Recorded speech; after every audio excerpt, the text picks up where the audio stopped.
Welcome to Fox Soul's Black Report, your source of news, views, and opinions. Today is March 14th. I'm Mimi Brown in for Seth Lemon. And I'm Romeo. I'm Demi Lobo. And on today's report, more than 2 weeks into a war he expected to dominate, Vladimir Putin's anger could escalate the conflict in Ukraine further.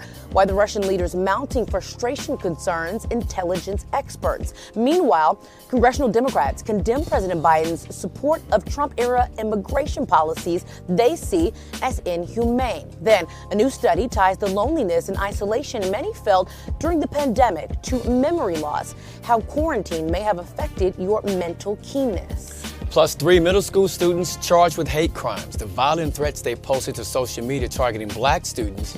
And according to Will Smith, there's never been any infidelity in his marriage to Jada Pinkett. Why the SAG Award winner says he's never been surprised by any entanglements. Yes, it is Monday, and we're excited to have you here to join us. And we got so much to talk about, so let's get to it.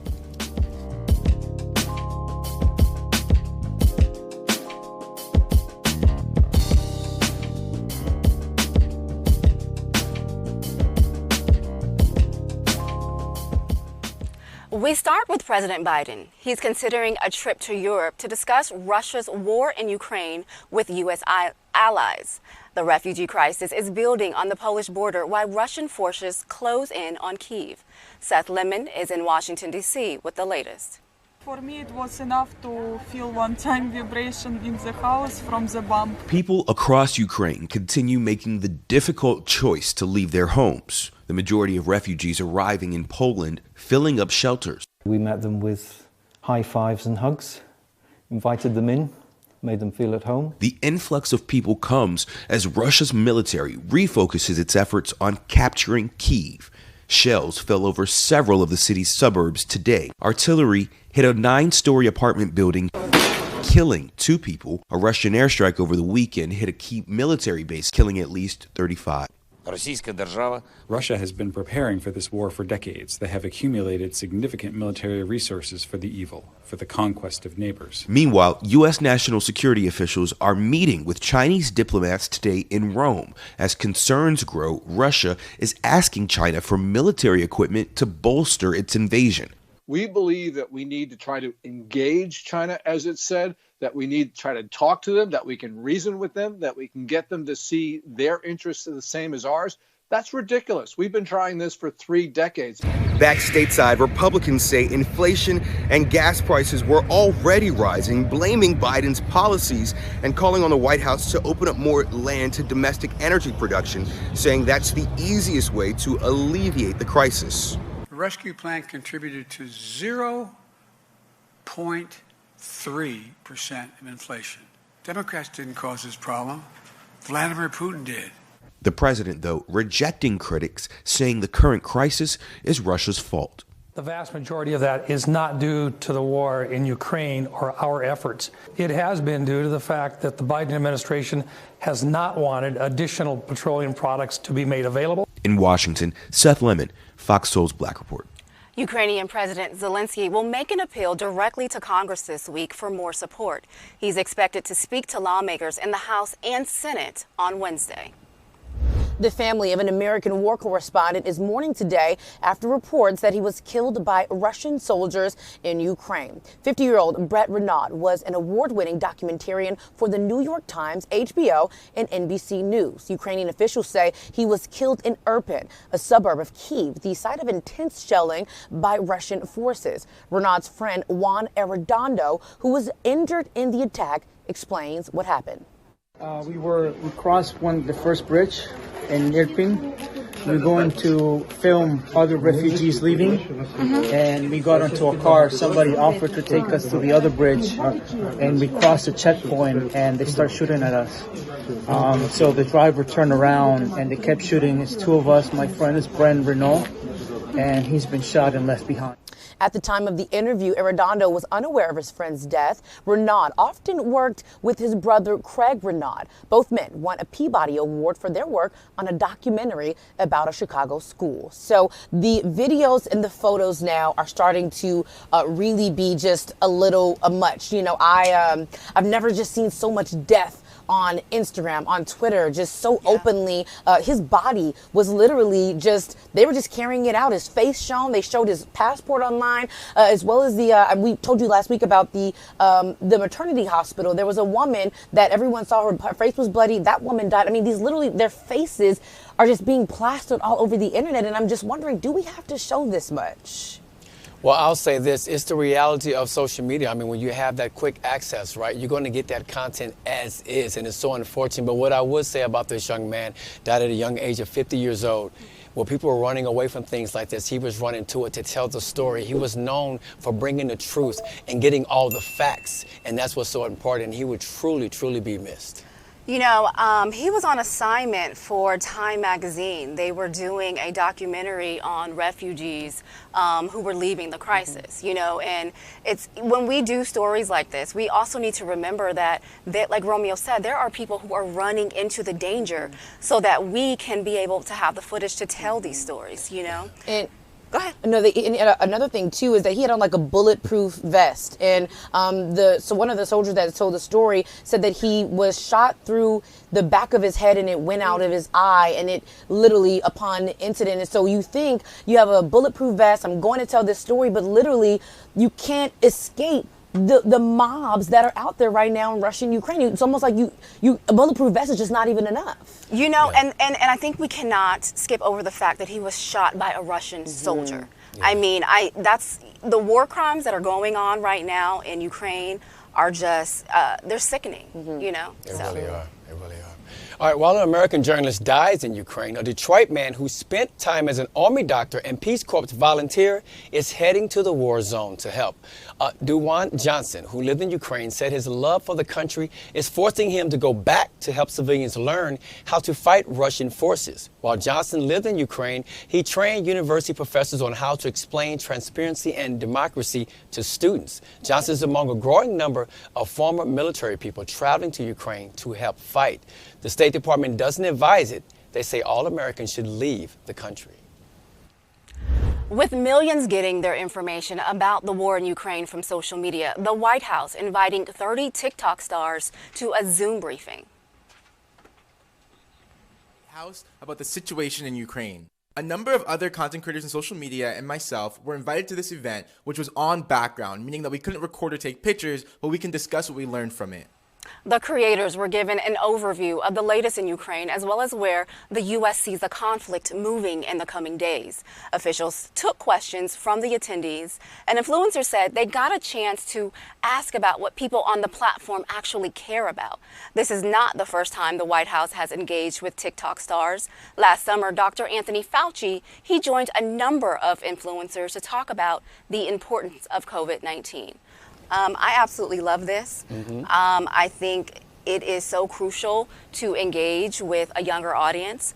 You know, and if you think about how technology has evolved, right, and how we're using social media to get out the message, think about it. Back in the day, they would, if it was wartime, they would fly planes and drop leaflets, you know, or people would be hovered over a radio to try and get the latest updates. And now everyone can sort of be their own form of journalist by uploading what they see, you know, happening right there in front of them on social media. Absolutely, that instant gratification. So this is all in response to Russian media using Russian influencers to pretty much get out their own messages. So there's a video of a TikToker that comprised a side-by-side of about 10 different Russian TikTokers before TikTok shut down in Russia, and they all had the exact same language, all had the exact same script, and they all were just sitting there. And so every single TikToker was putting out the same message. And so Biden administration is like, hey, we have to get in front of this. And so I'm happy that they did this and have those TikTok stars go to the White House, because the Russian influencers, they had billions and billions and billions of followers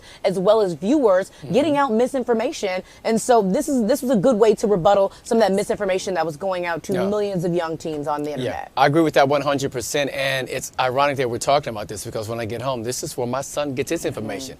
Hey, Dad, on the Black Report, you guys were talking about this and you also talked about this. Well, where'd you know about it from? TikTok. So we're talking about a young generation that's been well informed of what's going on, and it's so important that the facts are correct, that the truth is out there, because when you think about the people that follow TikTok and when they repost and when they share, we could possibly get the wrong information out. So I'm glad they had this meeting. I love that Malachi, your son Malachi, watches The Black Report. I love that. Hey, Malachi. Okay, so President Biden, he is sending $200 million in military aid to Ukraine. Biden is using a drawdown method that authorizes the funding. The drawdown allows a president to send another country emergency military help without getting an okay from Congress. The $200 million is for military education and training assistance. Earlier this week, Congress approved a $13.5 billion aid package for Ukraine. $3 billion of that cash goes to bolster the U.S. European Military Command. U.S. intelligence thinks they may have found a $700 million super yacht in Italy that may be connected to Vladimir Putin. The boat is in a dry dock, but intelligence analysts say they can't be completely sure. The New York Times reported last week that Italian authorities looking to levy sanctions against Russian oligarchs got a tip from a former yacht employee. The workers say the boat was for Putin's use. And anxiety is growing for friends and family of WNBA star Brittney Griner. It's been almost a month since Griner was arrested, and U.S. embassy officials in Russia say they still have not made contact with her. Griner was arrested after Russian police found a vaping device and cannabis oil in her luggage. Human rights activists are worried about Griner, who is gay. They say the Russian government has a public history of mistreating gay people.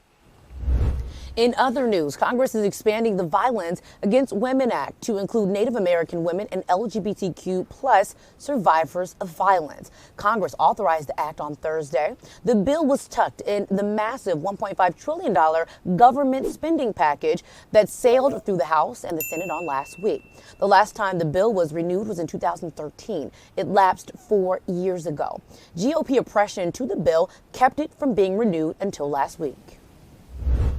Senator Cory Booker and a group of other Democrats are upset the Biden administration is keeping a Trump-era immigration policy they call inhumane. Booker, Bob Menendez, Alex Padilla, and Chuck Schumer signed a statement in response to the White House upholding Title 42.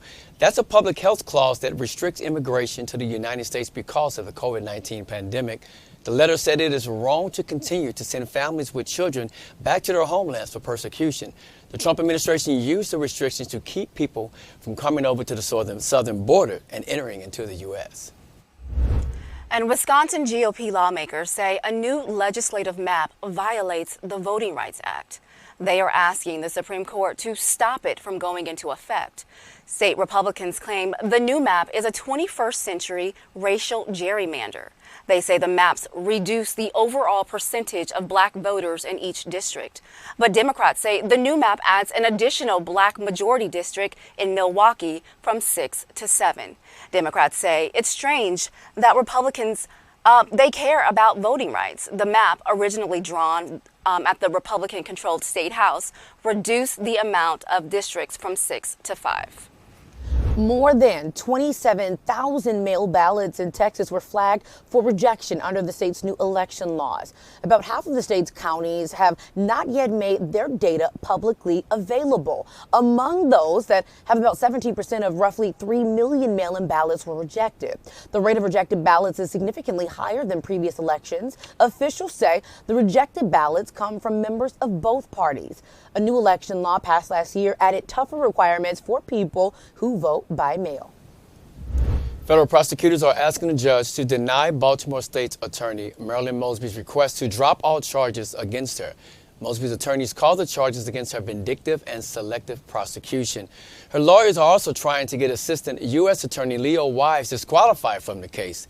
They accuse Wise of racial and personal animus against Mosby. Mosby faces 2 counts of perjury and making false statements on loan applications for a home in Florida. The government says the claims have no merit. An Ohio grand jury is declining to bring charges against the officer who shot and killed Ma'Khia Bryant. Ma'Khia is the 15-year-old girl who was shot by Columbus police officer Nicholas Reardon last April. Reardon's body camera shows him shoot Bryant as she was moving to stab a woman.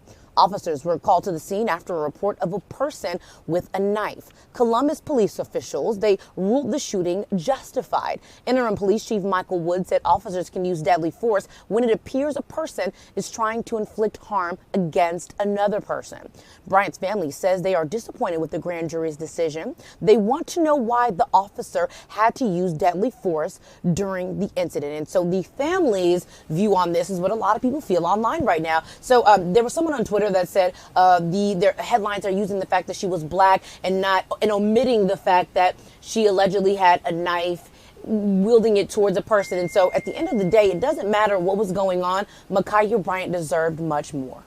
I agree. She definitely deserves much more. This was a chaotic scene when this police officer arrived. We talked about this story a while back, and we do understand there was a lot going on. However, to pull a gun instead of maybe a taser or maybe trying to interact, there's other things that we feel, and a lot of people feel, that could have been done other than take her life. And that's the problem here. It always seems when it comes to people of color that sometimes this is the first way to do it, by just pulling out a gun and shooting. We have to stop doing that. But I do understand he did pull up to a very chaotic scene, but it should have been handled differently. You know, Romeo, you're right. He did pull up to a very chaotic scene, but she was shot 4 times. I feel like that's a little excessive. She was shot in the back, the lower torso, the right shoulder, and in her thigh. I think maybe after the first one, he could have stopped. I don't understand the excess of that, you know, and I think pulling up to a scene and seeing how chaotic, you know, it is, you have to kind of assess the situation before you start shooting. Again, it's a knife at a gunfight. It's very different. A bill Florida lawmakers say will protect tenants has passed the state Senate. Maya's Law is named after Maya Mercano, the 19-year-old college student police say was murdered by a maintenance worker who committed suicide after taking her life. The bill would require landlords to do background checks on employees. Those checks would include national screenings for domestic violence and sex offenses. The bill is headed to Governor Ron DeSantis' desk for him to sign. The families of 2 Connecticut women who were killed after dates with men they just met testified in support of a bill that requires cops to contact loved ones within 24 hours of them being identified. Investigators say Lauren Smith Fields and Brenda Rawls both died the same day in Bridgeport, Connecticut, but neither family found out until days later. Chantel Fields told lawmakers Thursday, when it comes to black and brown women, quote, "You need to treat us like we're human." The chief medical examiner says Smith Fields died from a drug overdose. The ME says Rawls died of natural causes. The family of a black man shot and killed by Kansas City, Missouri cops is suing the officer and the Board of Police Commissioners. Donnie Sanders was shot 3 times after they followed his car into an alley. Investigators say the officers believed he saw a gun in Sanders' hand. No weapon was found. Sanders' family filed a $10 million wrongful death lawsuit. The officer says he shot Sanders after he saw him make a move. However, the shooting wasn't captured on camera because the department did not have body cams at the time. In Baltimore, the family of an 18-year-old man wants cops held accountable for killing him. Back in February, Baltimore police say they tried to pull over a car being driven by Donnell Rochester. Cops say Rochester was wanted on an armed carjacking case. Body cam footage shows an officer running down the street trying to stop the car he was driving. Officers fired on the car. Investigators haven't explained why he fired on the car. Donnell's family say they aren't buying the officer's account and wants them held accountable. The officers have been placed on administrative leave pending the outcome of the investigation.